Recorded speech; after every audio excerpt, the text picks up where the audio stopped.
Thank you, Tommy.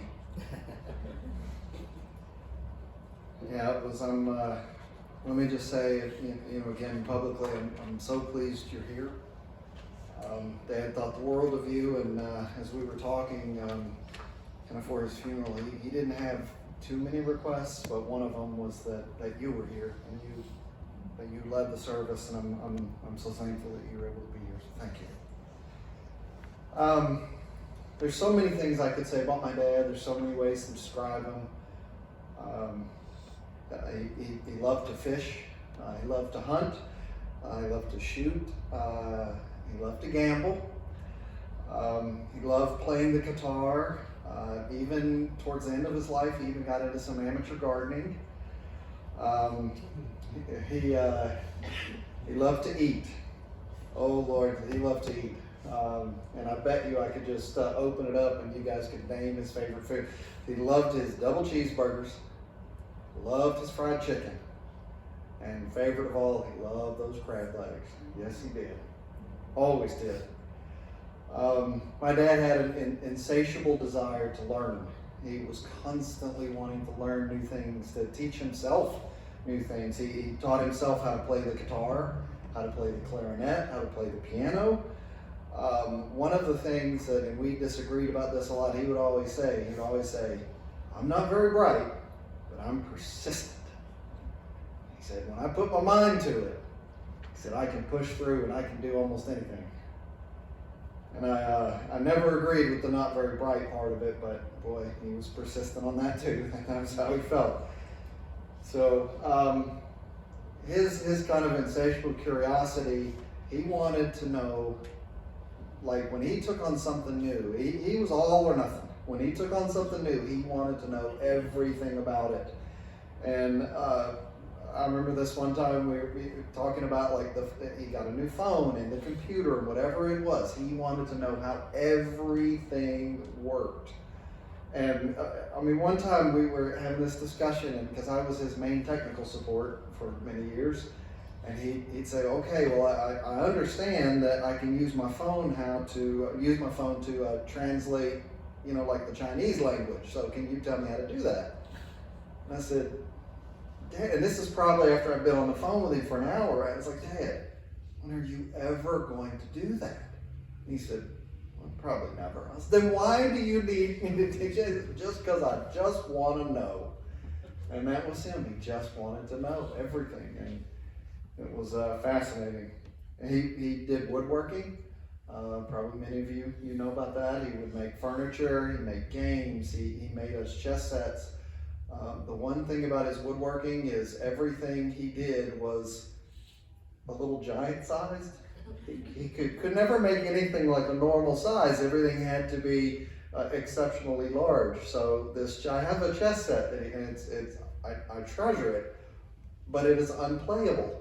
It's about this big, and each piece is about this tall. I kid you not. I swear this is the truth. Each piece is that you set it up, and it's this overwhelming thing, but it is one of my most treasured possessions. Most of you know he had a tremendous sense of humor. He was a practical joker to his core, and he imparted that honestly onto my brother and I. And many times over the years, oh my gosh, we loved to play practical jokes on him. And as much as a jokester as he was fairly easy to get. I bet you there's probably been 24 times where I had him convinced that he was getting ready to change his telephone from AT&T to, whatever that was of the month, and I'd call him up with fake voices, and then at the end, he would say words at me that I'm not going to repeat in church, and we'd have a laugh. So he. One of the things I did want to mention, so I think most of you know, towards the end, he wasn't exactly the best driver. The last couple of years, things got a little worse. In the last 2 years, he had 9 different wrecks. And many of us were trying to encourage him, you gotta stop driving. He had 9 wrecks. And whenever we talk about it, he said, now wait a minute. Only 4 or 5 of those were my fault. Well, Dad, not making a good case. One was a deer, one was because of the spider. Well, I mean, everything. It was not my fault. That was one of his favorite phrases. Some of the ways that I describe him, he was honest to a fault, loving, supportive, so giving, so caring, so generous. He was everything that anybody could ask for in a father. He was. He, for whatever reason, he never felt like he was as good of a father as he really was. So my brother and I, we've always felt we were so fortunate and just so blessed to have two wonderful parents that we did.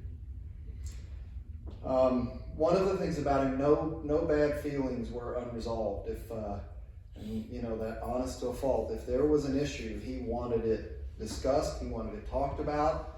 He said, we don't leave something just under the table. We don't play games. If I'm upset, I'm going to tell you, and we're going to work through it. And we always did. And that's how he was. We were very blessed to have both. We had a wonderful mother, and he loved her dearly. He loved her dearly, and we know he did. And he was so blessed to also have another love. And I know he loved you with all his heart, Barbara. He did very much. And Barbara gave me permission. She hasn't heard this yet, but I'm going to read a letter that we found that he wrote to you to be read, to be given to you after his passing. It says, baby, I'm just trying to update things. You and I know that we've been through a lot, but we came through it intact. But you were a good wife, and you know that I do love you. Try not to stay down too long. I want you to recover and be happy. That is what I want for you. If you lose Pokey, it will break your heart, I know, but I want you in time to get another Chihuahua. And in time it will help. He or she will never replace Pokey, but it will be a help. Take my word on this. Be good, and I say goodbye for now, and I will see you again up there. Love, Will.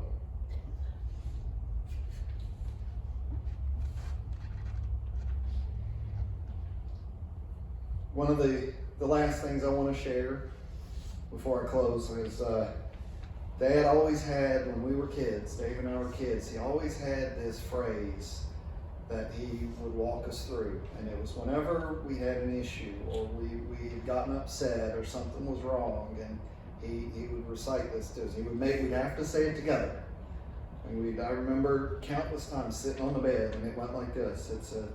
He would say, sometimes we're happy, sometimes we're sad, sometimes we get frustrated, sometimes we're mad, but we always love each other. And we always did, we always will. So the last thing that I want to share is this was, we found this when we were going through some of Dad's things this week. And this was just a little something that my daughter Sophia had put together. It's my middle daughter, Sophia, had put together when she was a little kid. And I just want to read a couple of little phrases because I thought it was so wonderful. So she said here, on the 27th of March, I'm going to Florida, I think. I'm going to see my grandparents. I call my granddad Pawpaw, and I call my grandma Barbara. My grandma is exquisite, and my granddad is incredible. And he is.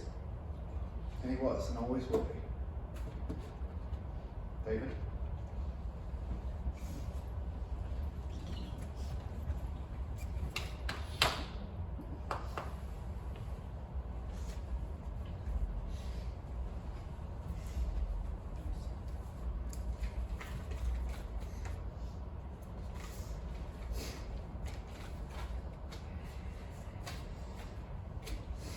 So, in short, it said, thanks everybody for coming. It really means a lot. I'm going to try to make it through this. He touched on this, and I'm sure Meredith's going to touch on it as well. But Dad, I remember having conversations with him. He did question whether he was a good father.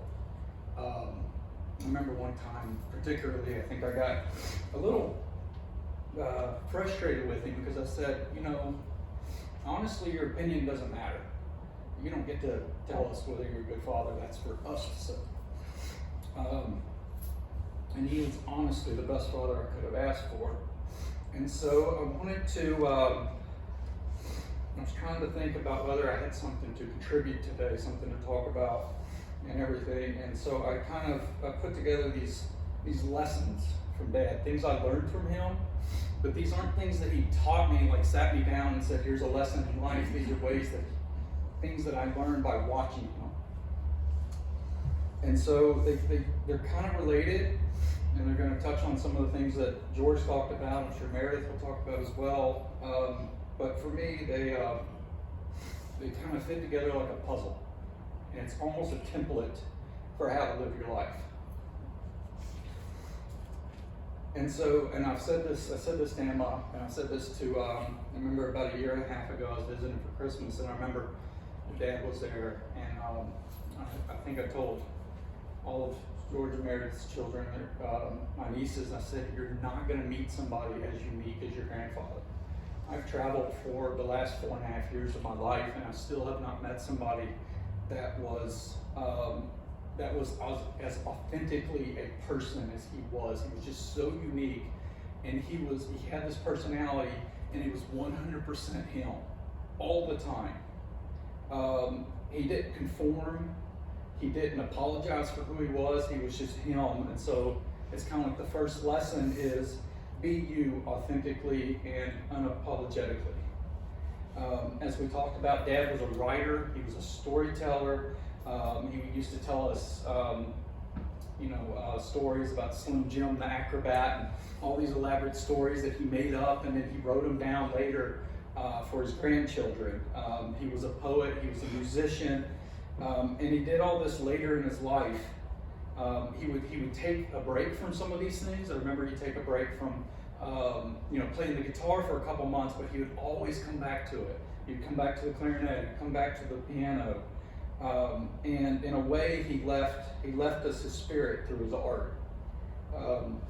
And so kind of the takeaway is follow your creativity wherever it leads. Dad and I had several discussions about what he believed, what I believed. We had some common ground, but we definitely butted heads on some of that. There were just parts of it that we could not kind of come to agreement. And I used to kind of dread those conversations because they were difficult.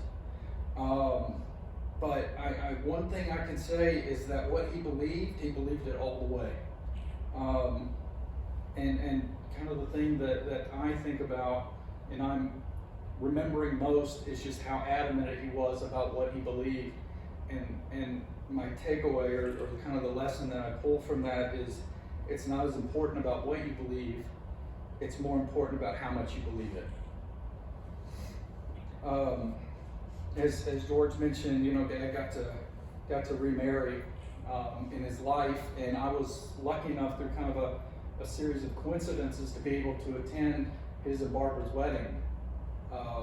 And that was, for me, it was amazing because I'm seeing my dad get married at age 69 in his life.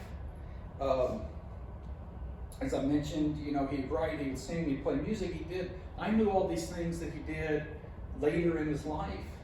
And these were all things that he learned or he did in this version of his life that happened post age 70, which to me is just amazing.